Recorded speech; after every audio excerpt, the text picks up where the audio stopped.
최근에 유명한 환경운동가인 그레타 툰베리를 비롯한 일부 활동가들이 그 작은 배에다 구호품을 가득 싣고 그 팔레스타인의 가자 지구에 가서 굶주린 사람들에게 구호품을 전달하려고 했습니다. 하지만 이스라엘 군대에 붙잡혀서 실패하고 다 추방당하고 말았습니다. 요즘 팔레스타인 가자 지구에서 참 많은 사람들이 굶어 죽고 있습니다. 이스라엘 군대가 가자 지구의 대부분 시설을 파괴했기 때문입니다. 주택뿐만 아니라 병원 같은 그런 필수 시설들도 거의 다 파괴되었습니다. 이 때문에 유엔을 비롯한 여러 국제기구가 굶어 죽는 그 가자 지구 사람들을 돕기 위해서 구호품을 보내고 있습니다. 그런데 그 양이 충분하지 않을 뿐더러 그마저도 이스라엘 군대의 방해 때문에 제대로 팔레스타인 사람들에게 전달이 되질 않고 있습니다. 지금까지 그 이스라엘 때문에 가자 지구의 팔레스타인 사람들이 얼마나 많이 죽었는지 모릅니다. 또 앞으로도 얼마나 많이 죽을지 모릅니다. 이스라엘이 이렇게 잔인한 짓을 저지르면서 가자 지구 사람들을 다 내쫓으려고 하고 있습니다. 이스라엘 사람들은 자기들이 좀 더 안전하게 살겠다는 명분 하에 자기들 주변에 있는 팔레스타인 사람들을 쫓아내고 죽이고 있습니다. 구약 시대에 하나님의 백성이라고 불리던 사람들이 이렇게 잔인한 짓을 하는 걸 보면 참 슬프기도 하고 안타깝기도 합니다. 만약에 이 세상에 이스라엘 같은 민족만 있다면 이 세상은 온통 전쟁터가 되고 말 것입니다. 자기와 다른 생각을 가진 민족을 인정하지 않고 배척하려고만 하면 민족들이 서로 싸울 수밖에 없고 그러면 전쟁이 일어날 수밖에 없습니다. 그리고 그런 전쟁이 벌어지면 어느 한 민족만 망하는 게 아니라 세상 모든 민족이 다 함께 망할 수도 있습니다. 오늘 우리가 사도행전을 두 번째로 공부하는데요. 오늘은 서로 다른 환경에서 살던 사람들이 교회 안에서 서로 차이를 인정하고 하나가 되는 이야기입니다. 지난 시간에는 성령님께서 강림하심으로 예루살렘의 교회가 탄생하는 이야기를 묵상했습니다. 오늘 본문은 그 교회가 이제 전 세계적인 교회로 성장하고 확장하는 이야기입니다. 지난 주일 설교 시간에 말씀드린 대로 그 유대인의 명절, 유대인의 3대 명절 중 하나인 오순절을 맞이해서 세계 각지에서 유대인들과 유대교로 개종한 외국인들이 다 함께 예루살렘에 모였습니다. 그때 성령님으로 충만해진 사도들이 그들에게 복음을 전했고 그 복음을 들은 그 유대인들과 개종한 외국인들이 회개하고 교회를 함께 세웁니다. 그래서 그들은 이제 고향으로 돌아가지 않고 예루살렘에 남아서 이제 교회 공동체를 이루고 예루살렘에서 함께 살았습니다. 그런데 그 사람들은 대부분 그 자기 민족의 언어를 잃어버리고 오늘 본문에 나오는 대로 그리스어 또는 헬라어를 사용했습니다. 이들은 토박이 유대인들과는 다른 말을 사용했다는 뜻입니다. 언어가 다르다는 것은 이제 생각도 다르고 삶의 방식도 다르다는 뜻입니다. 남왕국 유다가 바벨론에게 망한 뒤에 유대인들은 세계 각지로 흩어져서 이제 각 지역, 각 나라 문화권에서 따로따로 살았습니다. 그리고 그렇게 오랜 시간이 지난 후에 이제 그들의 후손들 중에 하나가 오순절을 맞아서 예루살렘으로 왔다가 예수님을 믿고 교회의 지체가 되었습니다. 그러다 보니 그들은 이 토박이 유대인들하고는 말도 다르고 생각도 다르고 생활 방식도 다를 수밖에 없었습니다. 유대교로 개종한 외국인들은 더욱 그랬을 것입니다. 이제 이런 점 때문에 예루살렘 교회 안에서 이제 서로 싸우고 갈등이 일어납니다. 그런데 예루살렘 교회가 이 문제를 아주 지혜롭고 성숙하게 잘 해결합니다. 이제 그것 덕분에 예루살렘 교회는 유대인 중심에서 벗어나서 온 세계의 교회로 이제 확장하게 됩니다. 먼저 오늘 본문 1절을 보면 교회 안에서 싸움이 일어난, 갈등이 일어난 원인을 알 수 있습니다. 우리 1절 말씀 같이 읽겠습니다. 1절 말씀 같이 읽겠습니다. 이 즈음에 제자들이 늘어났는데 그리스 말을 쓰는 유대아 사람들이 토박이 유대인야 사람들에게 맞서 불평하는 일이 생겼다. 그리스 말을 쓰는 쪽에 남편 여인 여자들이 나날의 식량 지원에서 소홀히 대접받았기 때문이다. 네, 교회 안에서 그리스 말 헬라어를 쓰는 유대인들과 토박이 유대인들 사이에 갈등이 일어났습니다. 그리스 말을 쓰는 유대인들은 앞서 말씀드린 대로 조상적의 이 유대아 지역을 떠나서 다른 곳에서 살던 사람들입니다. 그들은 조상들이 쓰던 말마저 잊어버리고 그리스어를 사용했습니다. 그들은 자기들 쪽의 남편, 여인, 여자들, 과부들이죠. 이 과부들에게 매일 식량 지원을 하는 이 문제가 제대로 되지 않는 것 때문에 이 토박이 유대인들에게 불평을 했습니다. 그러니까 이 그리스어를 쓰는 사람들 중에서 가난한 그 그리스어를 쓰는 사람이 제대로 돌봄을 받지 못한 것 때문에 이런 불평이 일어난 것입니다. 당시 교회 지도자들은 모두 이 토박이 유대인들입니다. 베드로, 요한, 야고보 이런 분들이 다 갈릴리나 유대아 출신입니다. 그래서 이 토박이 유대인들은 헬라어를 사용할 줄 모릅니다. 그것 때문에 새로 교회의 지체가 된 이 외국인들이나 헬라어를 쓰는 유대인들의 사정을 제대로 알지 못했고, 특히 이렇게 과부처럼 어려운 상황에 처해 있는 사람들을 제대로 돕질 못했습니다. 이제 그것이 교회 안에서 갈등이 일어난 원인이었습니다. 그런데 이런 갈등은 사실 어느 공동체에서나 일어납니다. 어느 공동체든 어떤 공동체를 주도하는 사람들이 있고, 그리고 그들의 손길이 제대로 미치지 않는 곳이 있습니다.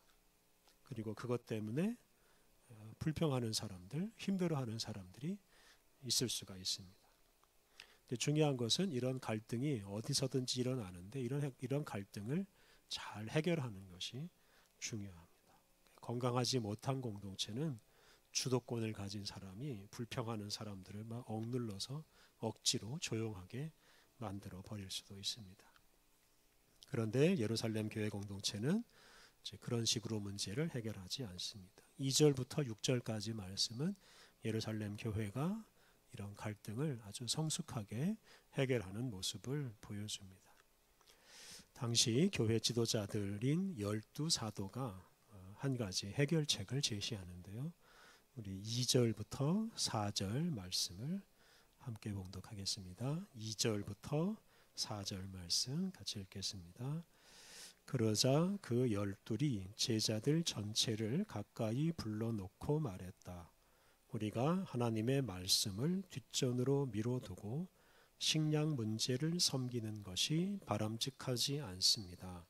그러니 한번 찾아보세요. 형제 자매 여러분 가운데서 평판이 좋은 사람 7명을요.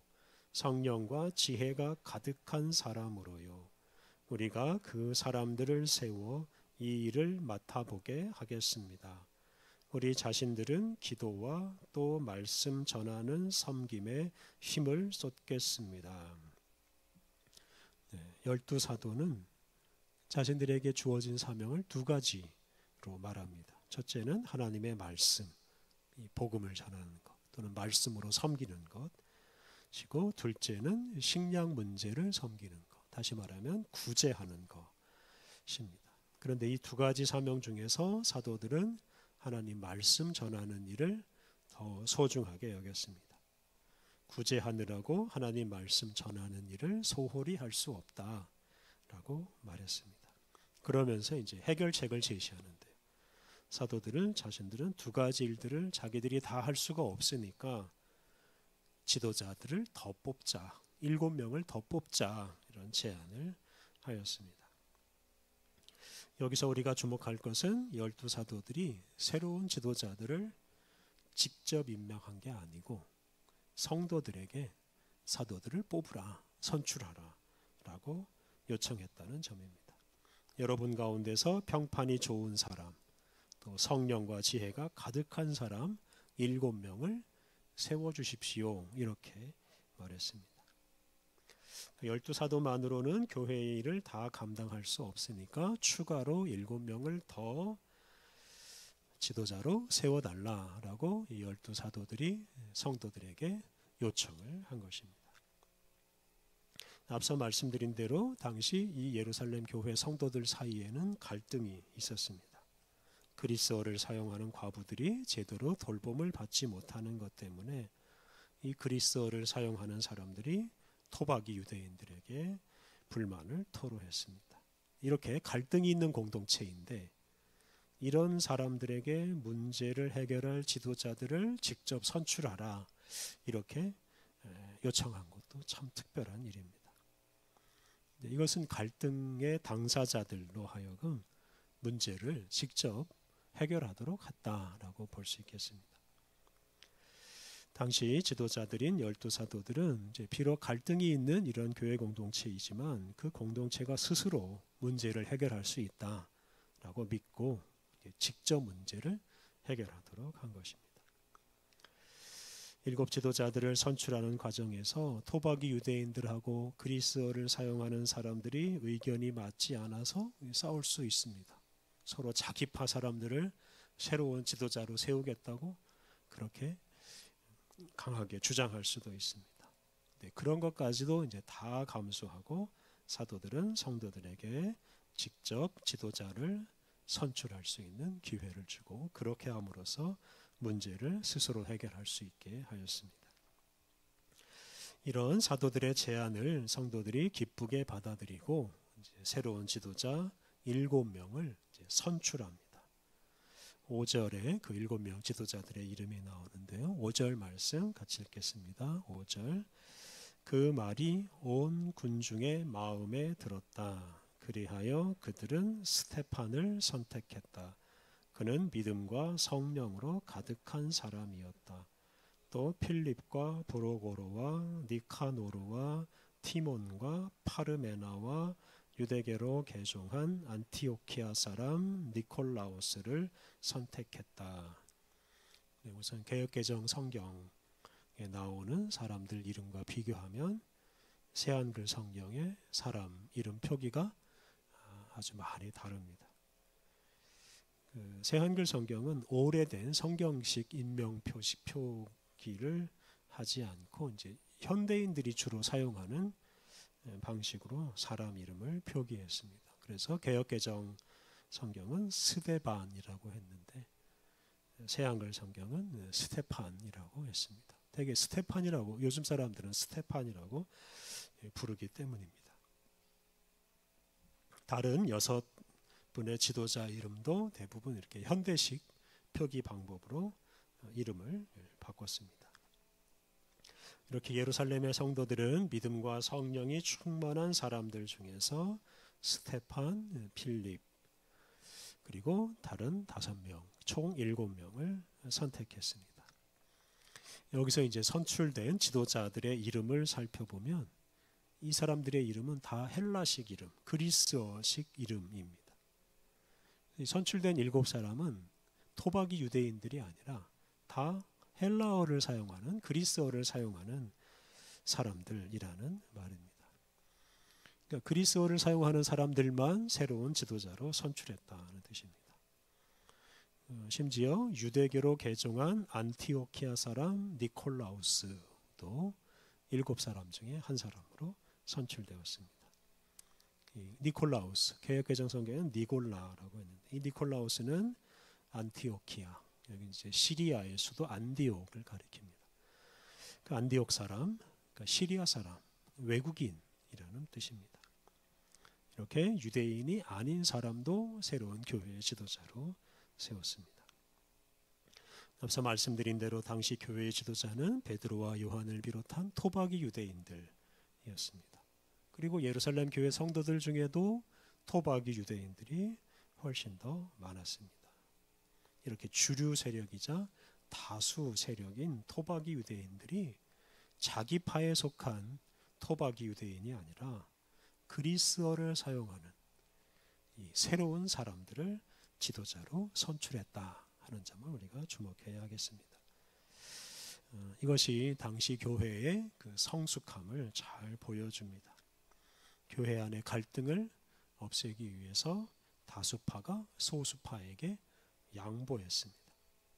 소수파인 헬라어를 사용하는 사람들에게 지도자 자리를 주고 그들로 하여금 직접 문제를 해결할 수 있게 하였습니다.